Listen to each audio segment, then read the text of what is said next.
Court of the World Trade Organization formally stopped functioning because it has no judges. So what this effectively means that there is no court to judge global trade disputes. The United States of America has been accused of deliberately blocking the appointment of new judges. This follows the US President Donald Trump's consistent attempts to highlight what the US calls the WTO's bias against America. What will be the fallout? Will this result in full-blown global trade wars? Less than 1% of the global trade disputes reach the tribunal for arbitration.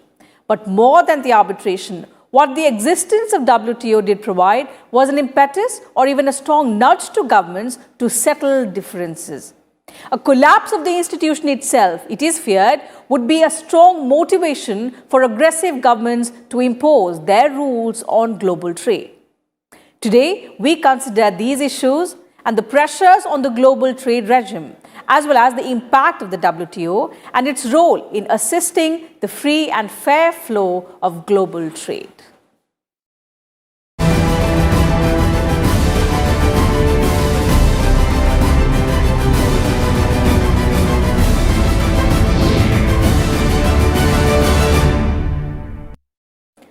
Well, so the World Trade Organization is in the middle of its worst crisis ever.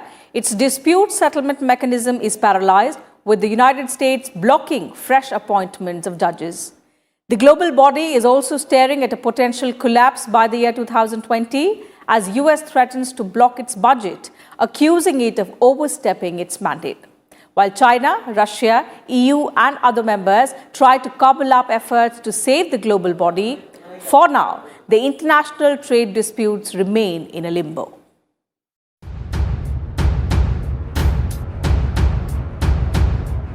A stalemate between the US and other members is pushing the World Trade Organization to the verge of collapse.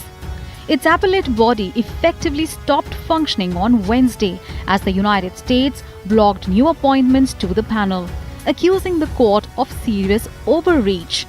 A minimum of 3 judges are needed for the appellate body to fulfill its role as the arbiter of the global trade disputes. With 2 judges completing their term on 10th of December, the powerful body has become dysfunctional. Robert Azevedo, the Director General of the World Trade Organization, said it will take a few months to fix its main body for settling trade disputes. I think there is no doubt in the minds of anybody's mind that we have compromised the dispute settlement system of the WTO. That doesn't mean that it's over. The dispute settlement mechanism is going to continue. Members are going to continue to solve their disputes through panels. Even the second stage, so an appeal, can happen. Their members are going to continue to resolve their disputes through arbitration. The main problem is twofold. The first thing is there are 3 different aspects of WTO functioning. The first one is redressal of grievances, disputes. The second one is about new negotiations. And the third one is whatever has been agreed upon by the parties, monitoring that by other countries as to whether a particular country has abided by its commitments. The appellate body has the final say on global trade disputes that cover billions of dollars of international trade, and its decisions are considered to be binding. The current situation also signals the potential demise of the 24-year-old WTO itself, as settling disputes has been its most important function. As a WTO dispute settlement body, the appellate body has 7 judges with staggered terms. Each judge has a 4-year term and can be reappointed for an additional 4 years. Over the last couple of years, the membership of the appellate body has dwindled to 3 from the required 7. The United States has been blocking reappointment of the WTO's appeals judges since 2017. The understaffed body has been unable to stick to its 2 to 3 month deadline for appeals filed in the last few years. Due to lack of quorum, if any party in a dispute appeals the initial decision, the dispute remains indefinitely unresolved. Now, if one of the pillars falls, the other 2 become weakened.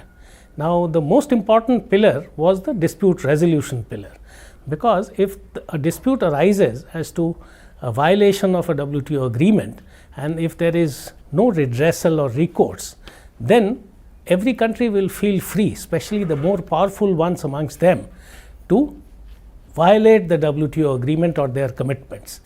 The US has also threatened to block WTO's budget that could lead to the international organization to entirely shut down on 1st of January 2020.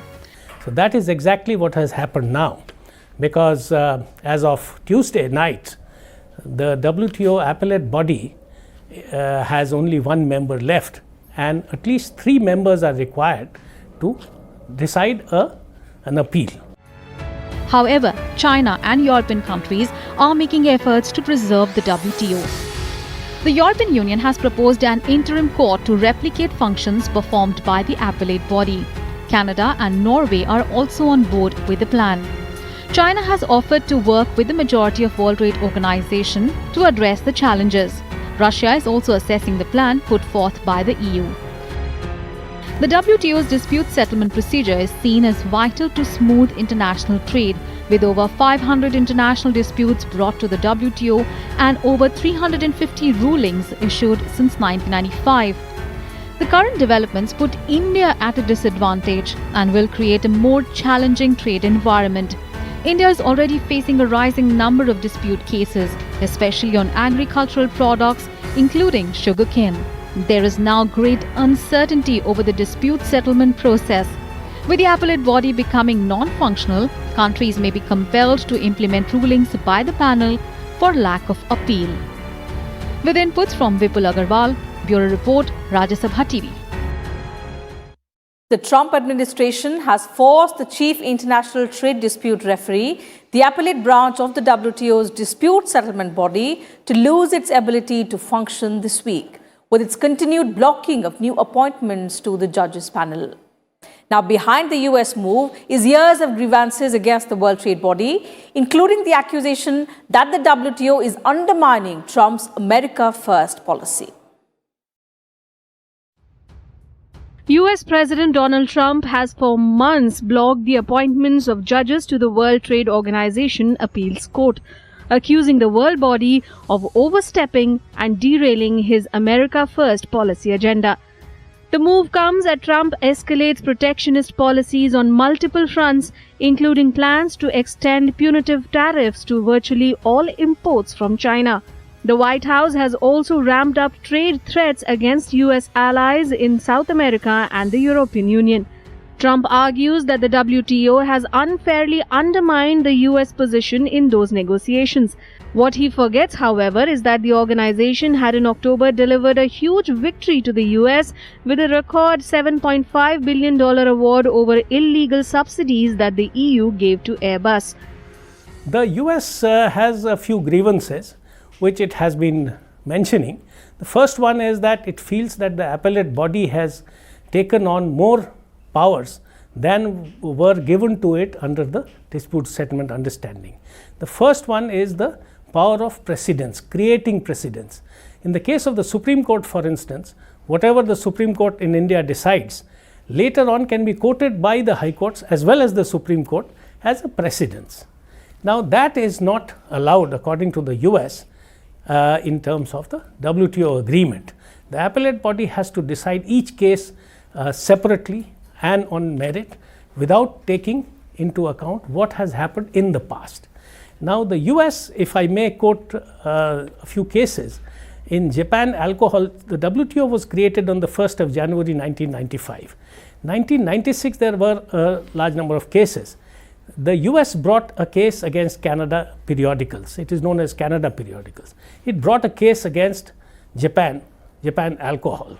There are other cases also. In all of these, the US quoted the rulings of GATT panels, which were given before 1995. Trump's move essentially takes the world back to an era when trade rivalries between nations were settled with tariff walls, trade barriers, and protectionism rather than the legal route. With the Trump administration blocking the naming of any new judges, no new justices have replaced those whose terms expired. We can devise all sorts of interim mechanisms and stopgaps, but we cannot abandon what must be our priority, namely to find a permanent solution. He says this is not something that we can outsource to academics or lawyers or think tanks, and we can't rely solely on Geneva experts either. It's a political issue that requires a political approach in Geneva and in capitals. The United States was at the forefront in crafting a World Trade Body in the post-World War II era. The thought behind forming the organization was to tame the very economic nationalism that had unleashed the horrors of the 1930s and then a global conflagration. When, in 1994, that international body took the shape of the World Trade Organization, it pushed for greater trade liberalization and included a binding dispute settlement system in the appellate body, the very system that is on the verge of a collapse now. Since coming to power, Trump has launched a series of unilateral trade wars that have all but rendered the WTO irrelevant. He has dusted off decades-old US laws to justify slapping tariffs on NATO allies, European partners, Canada, Mexico, much of the rest of Latin America, and repeatedly China. The specific US grievances that have led to the current crisis include complaints about how long appeals take and how all-encompassing the legal reviews have become. The US argues that successive rulings by the WTO appellate judges have essentially stripped away in court trade tools that the US never gave up at the negotiating table. America claims this is a violation of the WTO understanding that it won't take away rights or add obligations to any member nations. Now, the WTO is a successor organization to the GATT, but in the GATT system, the rulings of the WTO, the GATT, were not binding. So it was based on consensus. A country could adopt it, not adopt it. But the US quoted all those examples. It has done so till quite recently. Even in the recent cases, it has been quoting WTO rulings of the appellate body as well as panels. But now, since the US has been in violation of various agreements, especially on steel, aluminium, raising tariffs against various countries, so the US now feels that the appellate body, if it goes by the jurisprudence, it will rule against the US. While there are many that believe that the WTO's dispute settlement system falling by the wayside is not a setback, many others see this as the clock turning back to the right of the mighty era. Bureau Report, Rajya Sabha TV. Time for a short break on the program, but on the other side, we'll talk about some of the major disputes at the WTO. Do stay with us.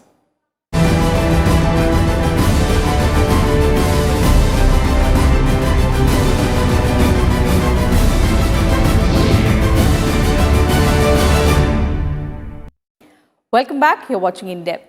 While most of the disputes that reach the appellate body of the WTO involve the United States of America, a few cases did involve India as well. Which are these cases? Let's find out about them in this report. Since its inception in 1995, the World Trade Organization's dispute settlement system has resolved many trade-related disputes between member states. It received over 500 complaints in which the WTO used both political negotiation and adjudication for dispute resolution. India has been an active participant in the WTO dispute settlement system as complainant in 21 cases and as respondent in 22 cases. Until recently, India was involved in 14 WTO disputes, all of them handled by domestic law firms. Earlier this July, Commerce and Industries Minister Piyush Goyal informed Parliament about these cases that pertain to disputes concerning measures on non-immigrant visas, the importation of certain agricultural products, solar cells and solar modules, iron and steel products, export-related measures, sugar and sugarcane, and tariffs on ICT products, among others. In a dispute against the US that challenged India's key export subsidy schemes, including the one for special economic zones, India suffered a setback last month at the WTO, which ruled these export subsidy programs violated its norms. The dispute panel rejected India's claim that it was exempted from the prohibition on export subsidies under the special and differential treatment provisions of the WTO's Agreement on Subsidies and Countervailing Measures. As per the panel recommendations, India needed to withdraw the prohibited subsidies under the EOU, EHTP, BTP schemes, EPCG scheme and MEIS within 120 days. India has filed an appeal against the WTO panel report. One of the most famous cases and the early cases was against the US, India wool shirts and blouses, in which the US imposed quotas against India. And of course, India complained, and the verdict was in India's favor. The second and perhaps the most important case so far has been on removing quantitative restrictions by India. This was filed jointly by the US and the European Union and a few other countries. India did not allow free imports of all products because it had a balance of payments problem. It had an adverse balance of payments. Now, this case was filed sometime in 97, and after the whole process was over, appellate body, compliance, etc., in 2001, India had to open up its market to imports, and without taking recourse to any quantitative restrictions. Earlier in June, India had won a major trade dispute against the US, with a dispute settlement panel pronouncing that subsidies and mandatory local content requirements instituted by 8 American states breached global trade rules. In a significant 100-page report, the 3-member panel largely upheld India's claims that subsidies and local content requirement in 11 renewable energy programs in 8 US states violated core global trade rules. The panel also asked the US to ensure that these states are in conformity with trade rules. Some of India's ongoing active disputes include DS 430 that relates to import restrictions by India on certain agricultural products, including the poultry and poultry products. The complainant is United States. DS 456 that relates to the domestic content requirements in the Jawaharlal Nehru National Solar Mission program of MNRE. DS 436 is all about the exorbitant countervailing duty imposed by the US on certain hot-rolled carbon steel products originating from India. There was a case against export subsidies which were being given in India. We need forex, so we have to sort of give motivation to our exports. We have to give concessions to our export. We need to give subsidies to our export. Since WTO's inception, India has joined as third party in over 90 cases of the total 480 cases of the global trade body. With inputs from Vipul Agarwal, Bureau Report, Rajya Sabha TV. And let's now give you a brief history and the role of the World Trade Organization. The WTO is the only global international organization dealing with the rules of trade between nations. At its heart are the WTO agreements negotiated and signed by the bulk of the world's trading nations and ratified in their parliaments. The goal is to ensure that trade flows as smoothly, predictably, and freely as possible.